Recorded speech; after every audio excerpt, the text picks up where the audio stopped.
السلام عليكم ورحمة الله وبركاته. مرحبا بكم في مطبخ نهلة. النهاردة هعمل فطيرة التفاح او الابل باي. اول حاجة هنجيب الزبدة ديت المقادير بتاعت الفطيرة التفاح، وبيضة مع فانيليا وبيكنج باودر، كوبايتين دقيق، الكوباية 250 جرام، كوباية مية، و5 معالق من السكر، وربع معلقة ملح صغير. وده التفاح. اول حاجة هنجيب الدقيق وهنضيف عليه الفانيليا والبيكنج باودر. هنحط كل الحاجات الجافة في الدقيق الاول وهنقلبهم مع بعض، السكر والملح والفانيليا والبيكنج باودر هنضيفهم على الدقيق.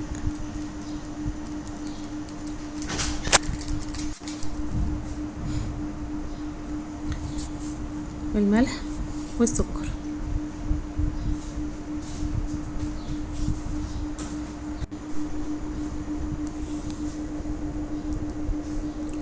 وهنقلبهم كلهم مع بعض.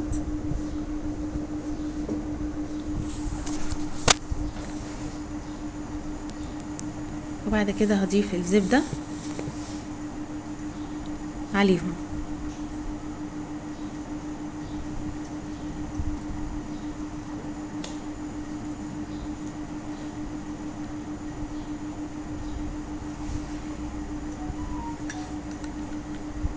هنضيف الزبدة وهنبس الزبدة مع الدقيق. احنا مش هنعجن، احنا هنبس بس الدقيق مع الزبدة، وهنخلي الدقيق يتشرب كله بالزبدة اللي احنا حطيناها. احنا هنحطها كلها بس انا حطيتها على دفعات.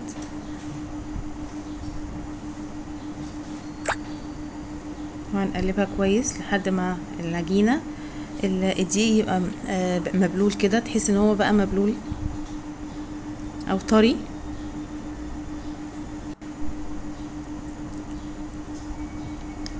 بس كده.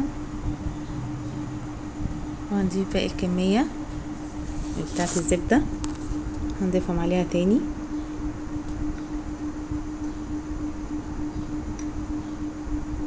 وهنقلبها كويس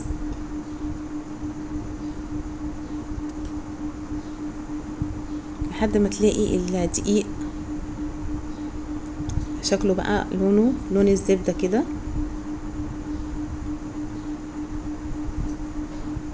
شايفين شكله عامل ازاي؟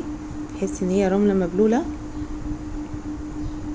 هنبس كويس لحد ما يتشرب كله.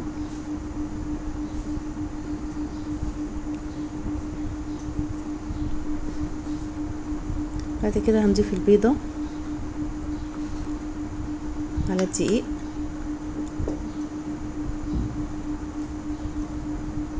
وهنقلبها كويس مع مع الدقيق. هنقلب البيضة مع الدقيق.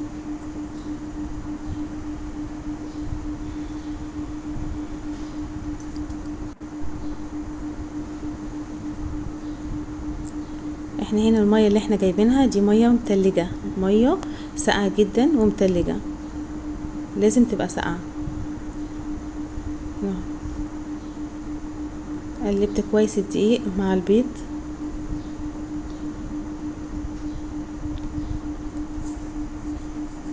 بعد كده هبدأ اضيف المية، بس هضيف المية معلقة معلقة، مش هحطها مرة واحدة، يعني معلقة ومعلقة.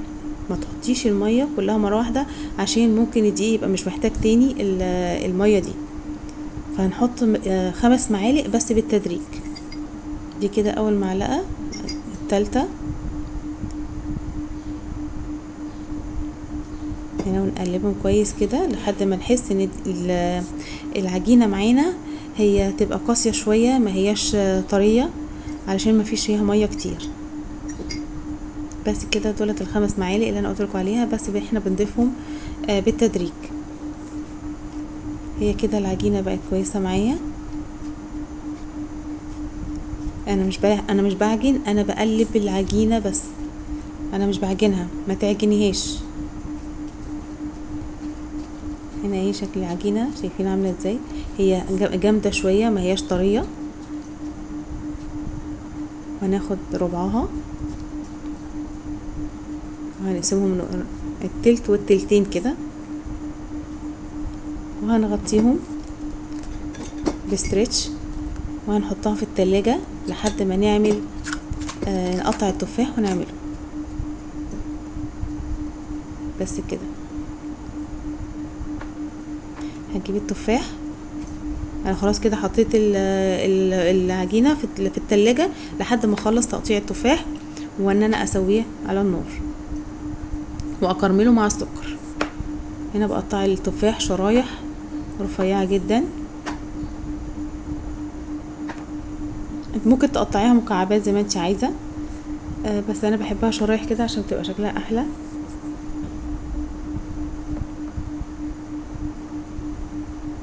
وبرده ممكن تقشري القشره، بس انا برضو مش بقشرها عشان تديني اللون الاحمر دوت فيها في الفطيره.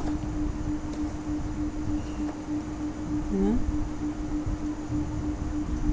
كده بالشكل ده قطعتها. هقطع كل الكميه، وبعد ما اقطعها هروح هبدأ اعمل الكريمة بتاعتها، الصوص بتاعها.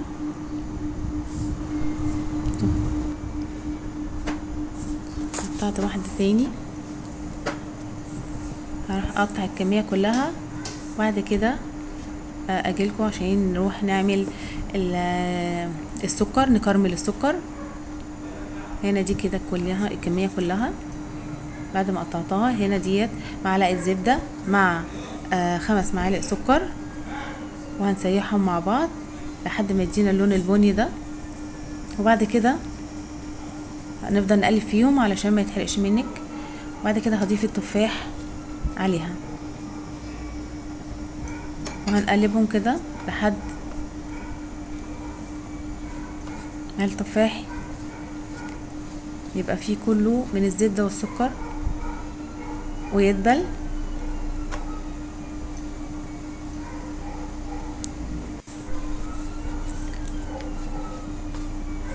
معلش احنا هنقلب فيها شوية كده علشان ما يتحرقش مننا وما تغمقش برضو في نفس الوقت.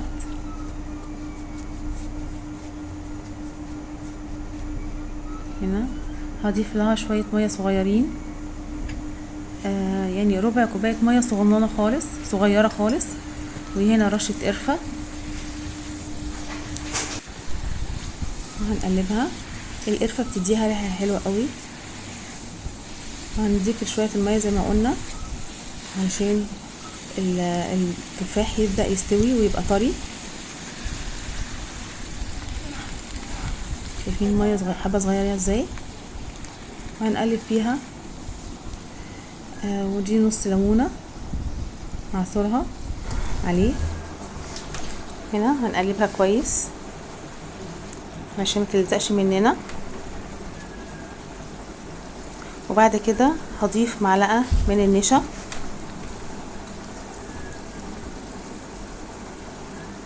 علشان القوام بتاعها يبقى سميك.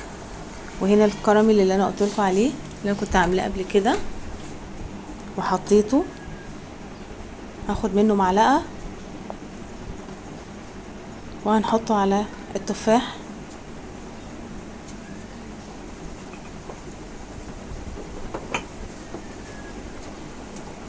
هيدينا اللون البني، ويدينا برضو في نفس الوقت الطعم الكراميل اللي موجود فيها، اللي هيبقى موجود في التفاح.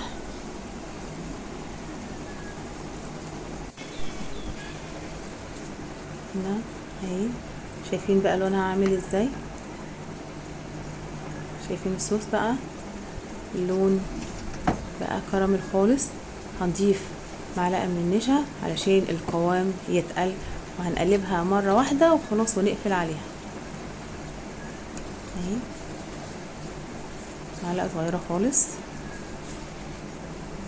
بعد كده هنسيبها تبرد، وهنروح نعمل نطلع العجينة من التلاجة الفطيرة من التلاجة وهنبططها. هنا سيبه يبرد. هنا شكلها دي بعد ما خرجتها من التلاجة اهي، هي كده استريحت شوية، العجينة استريحت شوية. هبدأ اعملها بططها بالنشابة. وانا هنا الصينية بتاعتي دهناها بالزبدة لحد ما ابطط الفطيرة وهحطها في الصينية.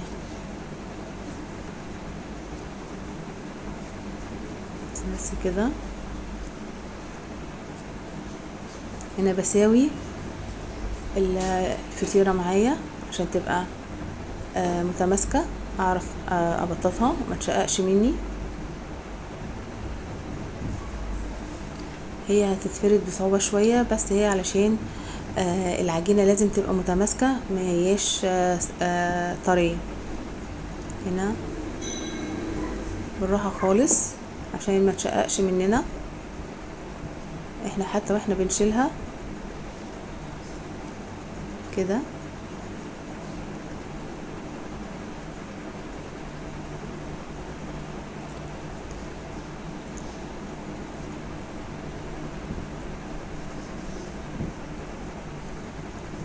هنسويها من كل الاطراف عشان تبقى كلها قد بعض.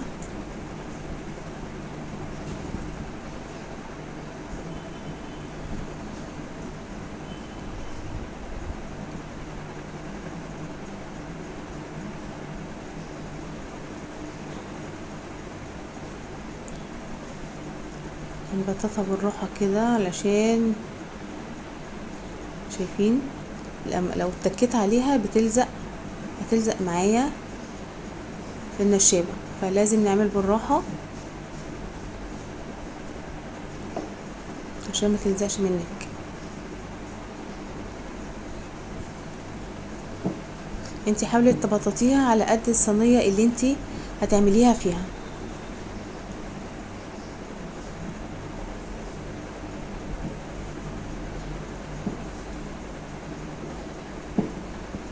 هنا هنحاول بقى نحطها في الصينية. هنلف بعد ما بططناها هنلفها على النشابة من الطرف كده، وبعد كده هنشيلها ونحطها في الصينية.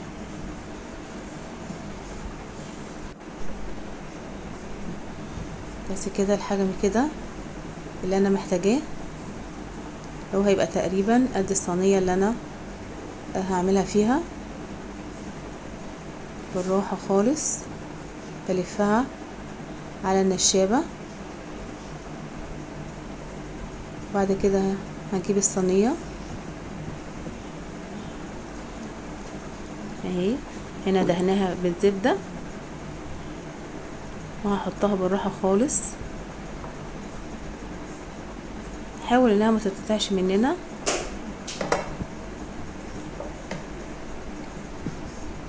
بس كده بالراحة.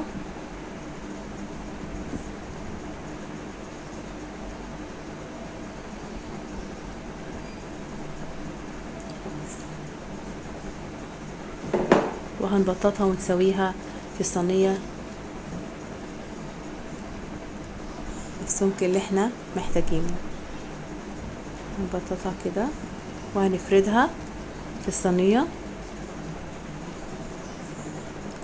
عشان تبقى كلها قد بعض وسوا بعض. يا ريت لو الفيديو عجبكم تعملوا لايك وشير وكومنت وسبسكرايب. مطبخ نهلة.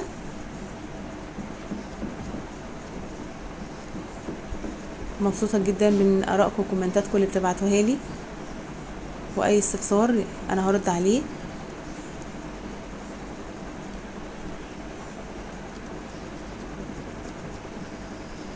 هنا بططتها خلاص. هجيب التفاح اللي انا عملته، هو كده برد، وهحطه على الفطيرة على وشها من فوق.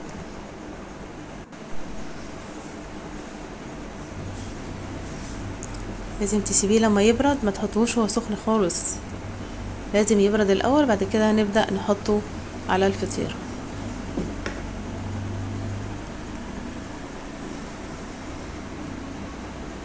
شايفين؟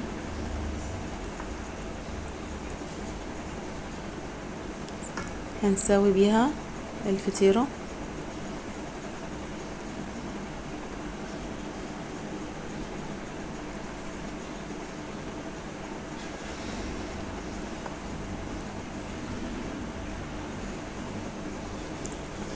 عشان يوصل لكم كل جديد من مطبخ نهلة، نعمل سبسكرايب واشتراك، وهتلاقوا كل جديد معايا.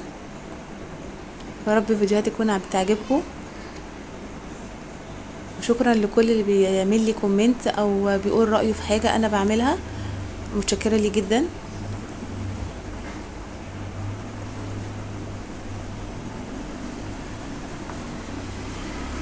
وهنا خلاص بساوي التفاح كده بالراحة في الصينية، وبعد كده الربع التاني اللي احنا شلناه هجيبه هنا خلاص كده بعد ما سويتها.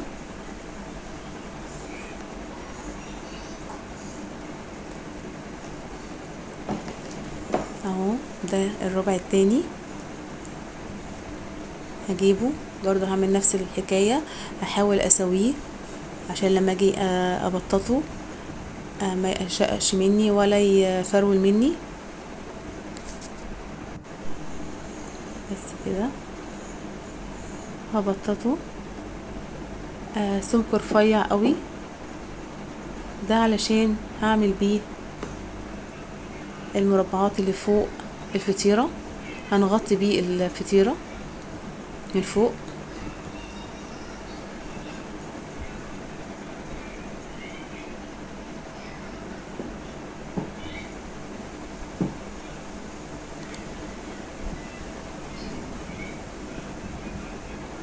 هنبططها كويس، وبرضو نفس الحكاية بالراحة خالص.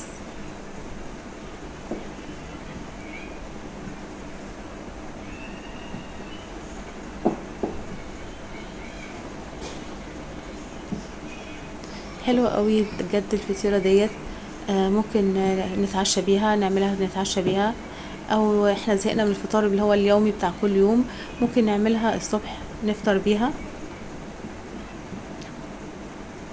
حاجة حلوة لو حد جايلك فجأة كده، ممكن تعمليها في السريع، حاجة سريعة وما بتاخدش وقت ولا تخمير ولا اي حاجة.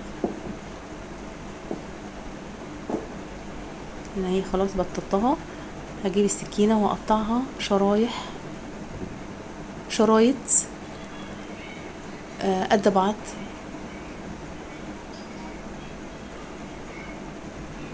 بس كده هنحاول نعملها شرايط متساوية.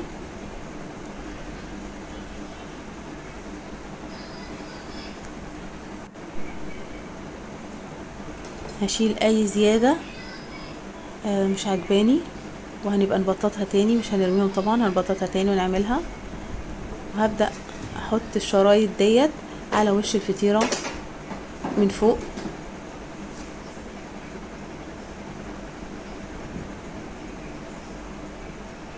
كده، هنحطها على شكل الشطرنج او مربعات صغيرة.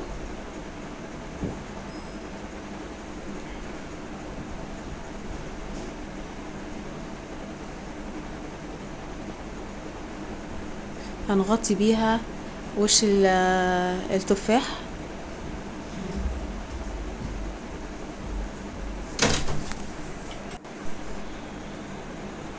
كده.